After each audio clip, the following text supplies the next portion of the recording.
જેઠાણી બોલો બોલો. કેવી મજા આવી? બહુ મજા આવી. ભાઈબંધ મિત્રો વિચાર કરતા હશે કે આ હેતલ કુમારે ખંભે સાલ કેમ નાખી છે, પણ દોસ્તો અત્યારે અમે કતારગામ વિસ્તારમાં ગયા હતા.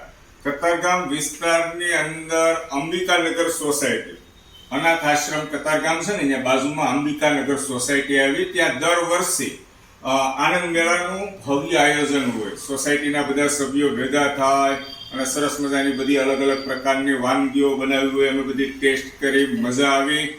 ત્યાં વિડીયો જોતા હશે તો માનપૂર્વક ભાવપૂર્વક સન્માન કર્યું આ સાલ ઓઢાડીને હેતલ કુમારને. ખૂબ આનંદ થયો. બે શબ્દ માઇકમાં પણ બોલ્યો. માઇકમાં જ્યારે બોલતો હતો ત્યારે થોડોક હાથ મારો આમ ધ્રુસતો હતો, પણ ધીમે ધીમે પ્રેક્ટિસ થઈ જશે.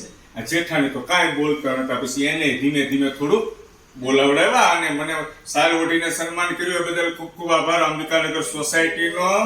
અને આ સરસ મજાની જેઠાણીને પણ સાડી આપવામાં આવી. દોસ્તો જોઈ શકો છો. અરે વાહ, સરસ લાગશે. અમને પણ સાડી આપીને માન સન્માન આપ્યું એ બદલ હું ખૂબ ખૂબ તમારો આભાર વ્યક્ત કરું છું. હેતલ કુમાર સાવલિયા દિલથી આભાર વ્યક્ત કરું છું. વિપુલભાઈ રામાણી જેવા વ્યક્તિ અંબિકાનગર સોસાયટીમાં રહેતા હોય એટલે ત્યાં આનંદ જ હોય. આનંદ આનંદ, મોજે મોજ. આભાર, થેન્ક યુ.